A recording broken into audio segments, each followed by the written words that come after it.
Hello everyone, इन news programme में आपका स्वागत है। मैं हूं आतिफा काजी। उम्मीद है हम जो इस प्रोग्राम में टॉपिक्स लेकर आते हैं वो आपको अच्छे से समझ आ रहे होंगे। तो ऐसे ही आज का जो टॉपिक हम आपके यहाँ लेकर आए हैं आपके लिए, वो आपके जीएस पेपर 2 से रिलेटेड है।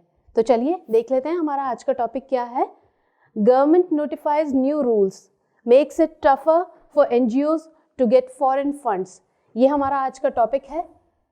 पैटर्न वही रहेगा कि हम इस पर अपने पॉइंट्स ऑफ डिस्कशंस देखेंगे कुछ, ताकि आपको समझने में आसानी रहे कि हम किस किस तरीके से अपने इस टॉपिक को आगे देखेंगे। तो सबसे पहले वही खबर पर नज़र रहेगी। उसके बाद क्योंकि नियमों की बात है तो नए जो ये नियम आए हैं उनके बारे में हम थोड़ा जानेंगे, उनके की पॉइंट्स जानेंगे। फिर नियमों को क्या बदलाव किए गए हैं नियमों में या उनको कठोर किया गया, उसके पीछे के कारणों को समझेंगे।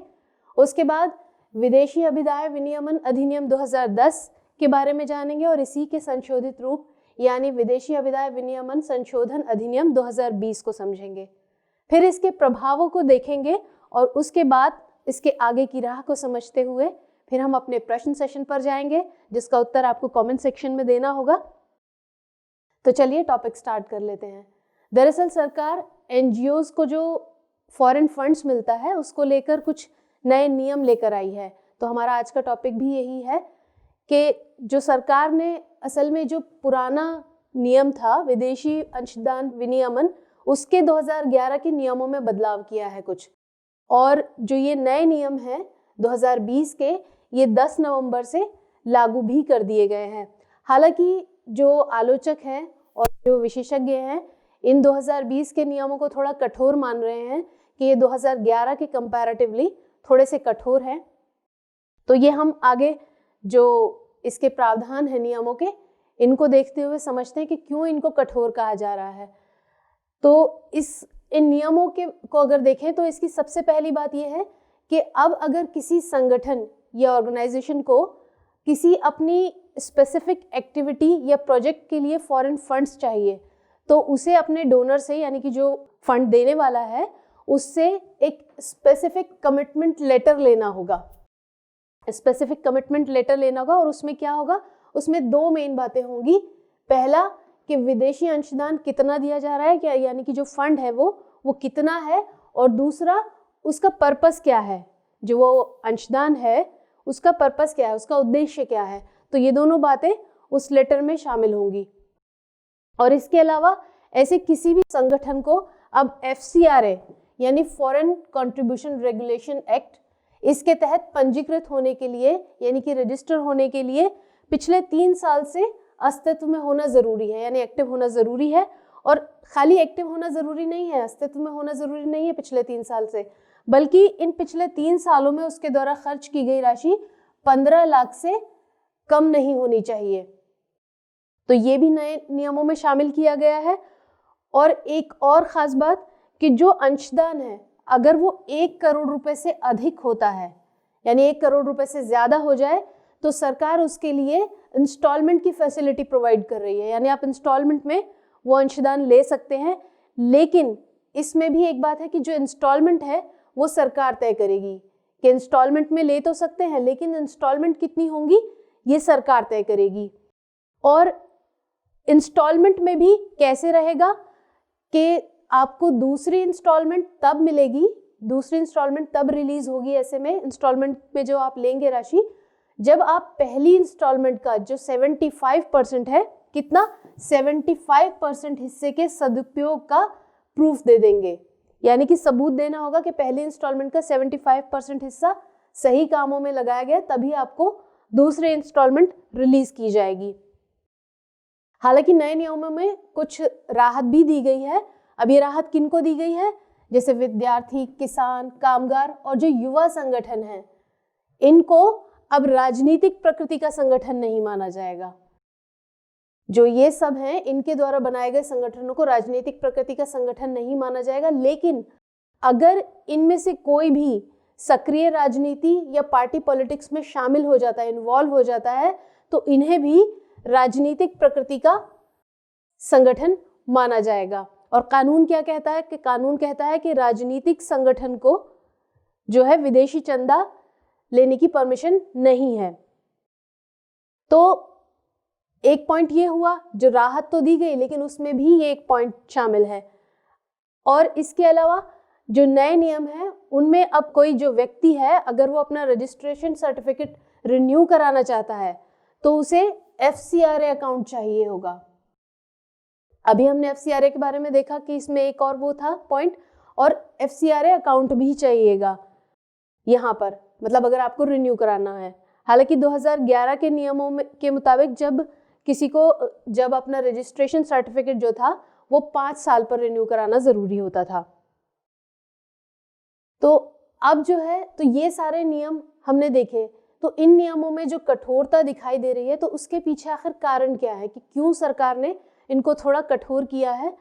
तो इसमें असल में काफ़ी लोगों ने शिकायतें की, काफ़ी शिकायतें आई कि NGOs जो हैं वो अपने फंड्स का सही इस्तेमाल नहीं कर रही हैं, और बहुत से बार ये आरोप भी लगे कि देश हित में भी ठीक नहीं है, कि देश हित विरोधी कुछ गतिविधियों में भी इस्तेमाल हो रहा है। तो इसी वजह से ऐसे उन सब को लेकर सरकार ने किया। हालांकि 2016 में भी इन्हीं सब बातों की वजह से सरकार ने 25 NGOs के फॉरेन फंड लाइसेंस को रद्द कर दिया था। फॉरेन फंड लाइसेंस को रद्द कर दिया था 2016 में भी। एमनेस्टी इंटरनेशनल का नाम आप सबने सुना होगा, ये मानवाधिकारों के लिए कार्य करता है, मानवाधिकारों के लिए। तो हाल फिलहाल में इसकी गतिविधियों को भी ऐसी कुछ बात उठी कि इसकी जो गतिविधियां हैं वो राष्ट्रहित में नहीं है, तो सरकार ने इसके भारतीय कार्यालय पर भी कार्रवाई की थी। अगर आंकड़ों की माने तो वर्तमान में देश में लगभग 22,400 के करीब जो है वो NGOs हैं, और इन NGOs ने 2016-17 से 2018-19 में करीब 58,000 करोड़ रुपए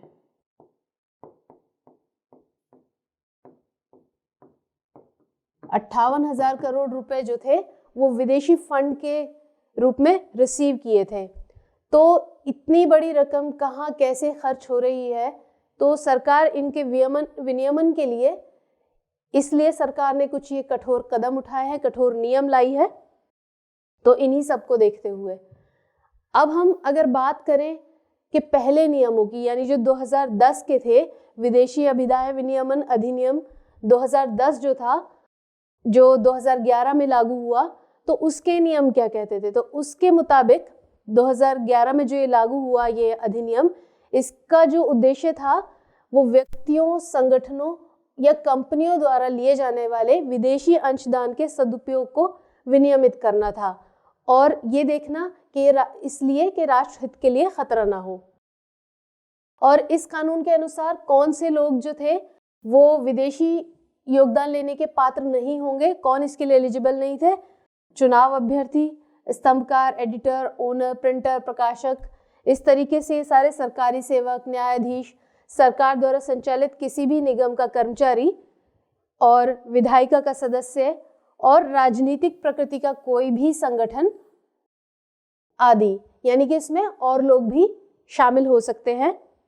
तो राजनीतिक प्रकृति का जो संगठन है, इसके बारे में यह है कि अगर सरकार को लगता है कि कोई भी संगठन, किसी भी संगठन की जो गतिविधि है या विचारधारा है किसी राजनीतिक दल से प्रेरित होने पर, इसको सरकार जो है राजनीतिक प्रकृति का संगठन घोषित कर सकती है। हालांकि इसके लिए सरकार को कुछ नियम बनाने होंगे, कुछ नियम लाने होंगे, और ये बताना होगा कि किन आधारों पर वो किसी भी संगठन को राजनीतिक प्रकृति का संगठन घोषित कर सकती है। तो अब जो है, इसके बाद अभी जो नए नियम आए हैं, जो संशोधित अधिनियम है इसी अधिनियम का, तो जो संशोधित अधिनियम है वो 2020 में जो ये आया है, तो ये 10 नवंबर से, मैंने बताया कि 10 नवंबर से ये लागू हो गए हैं नियम। विदेशी अभिदाय विनियमन संशोधन अधिनियम 2020 के जो नियम है वो 10 नवंबर से लागू हो गए हैं, और इसके मुताबिक, जो ये 2020 के संशोधन के मुताबिक, सरकारी सेवक, न्यायाधीश और सरकार द्वारा संचालित किसी भी निगम के कर्मचारी को विदेशी अनुदान लेने की अनुमति नहीं होगी। इसके अलावा रजिस्ट्रेशन सर्टिफिकेट के आवेदन हेतु FCRA का अकाउंट खोलना जरूरी होगा, और सर्टिफिकेट के लिए, जो उसकी पहचान के लिए क्या आवश्यक होगा, सबसे ज़्यादा क्या होगा, आधार कार्ड उसके लिए ज़रूरी होगा सर्टिफिकेट की पहचान के लिए। हालांकि जो इससे पहले सरकार अगर किसी सर्टिफिकेट को निलंबित करती थी तो उसकी अवधि होती थी 180 दिन तक। इससे पहले के नियम के मुताबिक 180 दिन की अवधि तक सरकार किसी के सर्टिफिकेट को निलंबित कर सकती थी, लेकिन अब ये अवधि 180 दिन या उससे अधिक तक के लिए हो करने का, निलंबित करने का, निलंबन का प्रावधान कर दिया गया है। लेकिन इससे अगले 180 दिन से ज्यादा के लिए ये अवधि नहीं हो सकती है। अब नियम आए हैं तो जाहिर है उनका कुछ प्रभाव भी होगा, और जब प्रभाव होगा तो दोनों ही एस्पेक्ट्स देखे जाएंगे, कुछ पॉजिटिव भी होगा और कुछ नेगेटिव भी, यानी कुछ नकारात्मक और सकारात्मक दोनों प्रभाव होंगे।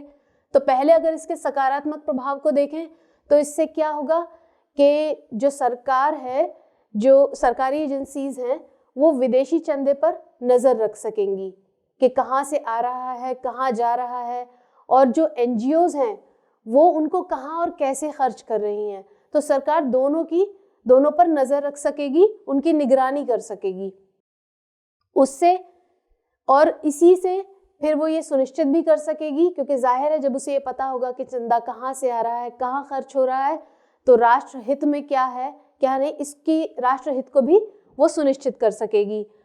और जो ये कड़े कानून लाई है सरकार, जो ये नियमों में बदलाव किया है, वो इसीलिए किया है ताकि वो अपने इन उद्देश्यों की पूर्ति कर सके कि जो विदेशी चंदे पर कि कहाँ से आया, कहाँ खर्च हुआ, इन सबको देख सके। और इसके अलावा विद्यार्थियों, किसानों आदि को छूट से जो इनको छूट दी गई है, इससे राजनीतिक दुर्भावना से किसी संगठन को राजनीतिक प्रकृति का घोषित करने की शक्ति का भी दुरुपयोग नहीं होगा। और जो बात हमने जैसे वो इंस्टॉलमेंट की कही थी कि जो सेकंड इंस्टॉलमेंट है वो तब रिलीज होगी जब पहली इंस्टॉलमेंट के 75% के जो सही इस्तेमाल का जो है प्रूफ दे देंगे वो संगठन, तभी उनको सेकंड इंस्टॉलमेंट रिलीज होगी। तो इससे क्या होगा, एनजीओज पर और तरीके से काम करने का जो प्रेशर है वो बन जाएगा, और जब ऐसा होगा तो इससे क्या होगा, शासन में पारदर्शिता आएगी और जवाबदेहिता बढ़ेगी। अब सकारात्मक पहलू देखें हमने इसके, तो जाहिर है कुछ नकारात्मक भी पहलू होंगे। तो अब अगर नकारात्मक पहलू की बात करें तो जो आलोचक हैं वो ऐसा मान रहे हैं कि जो ये नए नियम आए हैं इससे सरकार एनजीओज के जो क्या कहते हैं मानवाधिकार कार्य हैं उन पर अंकुश लगाने की कोशिश कर रही है, या उन पर अंकुश लगाना चाहती है। और इससे क्या होगा कि जो एनजीओज अच्छा काम कर रहे हैं, देश हित में काम कर रहे हैं, जो सामाजिक हित में काम कर रहे हैं और ईमानदार एनजीओज हैं, वो इससे हतोत्साहित हो जाएंगे। और इससे क्या होगा कि जो जैसे वो किस्त वाली बात थी कि दूसरी किस्त तभी मिलेगी कि जब पहली किस्त का प्रूफ दे दिया जाएगा, तो उससे क्या है, थोड़ा सा लेट लतीफ़ी बढ़ेगी, देरी होगी, काम में देरी आएगी, तो कहीं ना कहीं भ्रष्टाचार को भी बढ़ावा मिलेगा। तो इस तरह के जो पॉइंट्स हैं, आलोचक ऐसे इन सब के उस पर ये मान रहे हैं कि ये इसके थोड़े से नेगेटिव पहलू हो सकते हैं। हालांकि ये बाद में देखा जाएगा कि जो ये पहलू हैं, जो ये भी सकारात्मक नकारात्मक जो भी प्रभाव है, ये आगे चल के कैसे होते हैं कैसे नहीं, ये आगे चल के देखा जाएगा। लेकिन उसमें भी हम सोच सकते हैं कि आगे की अगर ऐसी ही सब बातें हैं, दोनों पहलुओं को अगर हम ध्यान में रखकर बात करें, तो ऐसे में आगे की राह क्या होनी चाहिए। तो इसके लिए क्या होना चाहिए कि सरकार को इन नियमों का उपयोग किसी भी पूर्वाग्रह या दुर्भावना से प्रेरित होकर सरकार ना करे, यानी कि इंटेंशनली सरकार इनका गलत उपयोग ना करे। और रही बात लेट लतीफ़ी या देरी की और भ्रष्टाचार की, तो उसके लिए सिस्टम को थोड़ा मजबूत करने की ज़रूरत है, क्योंकि सिस्टम मजबूत होगा, अगर हमारा सिस्टम मजबूत होगा तो इन पर कंट्रोल किया जा सकेगा। और जो इंस्टॉलमेंट वाली बात है, तो सरकार इसमें मनमाना रवैया ना अपनाए, तो भी ये भी एक इसका सोल्यूशन है। और जैसा कि ये है कि जो एनजीओज हैं वो देश के सामाजिक भले में महत्वपूर्ण भूमिका निभाते हैं, इसलिए उन्हें प्रोत्साहित करने के लिए उन्हें आगे बढ़ के काम करने के लिए सरकार को इन कानूनों से हटकर कुछ नई योजनाएं लाने की भी ज़रूरत होगी, ताकि जो अच्छा काम कर रहे हैं वो प्रोत्साहित हों। तो अब बारी है हमारे आज के क्वेश्चन की। तो क्वेश्चन देख लेते हैं। निम्नलिखित कथनों पर विचार कीजिए। कथन 1, विदेशी अभिदाय विनियमन अधिनियम 2010 का प्रवर्तन विदेश मंत्रालय के अधीन है। कथन 2, विदेशी अभिदाय विनियमन अधिनियम 2010 द्वारा विदेशी अभिदाय विनियमन अधिनियम 1976 को समाप्त कर दिया गया। आपको इनमें से वही बताना है कि इनमें से कौन सा कथन सही है, या दोनों कथन सही हैं, या इनमें से कोई भी कथन सही नहीं है। तो ऑप्शंस है केवल 1, केवल 2, सी 1 और 2 दोनों, और डी ना तो 1 ना ही 2। तो इसका जवाब हमें कमेंट सेक्शन में ज़रूर दीजिएगा। मिलते हैं अगले प्रोग्राम में फिर किसी इम्पोर्टेंट टॉपिक के साथ। तब तक के लिए तैयारी करते रहिए और सुरक्षित रहिए। धन्यवाद।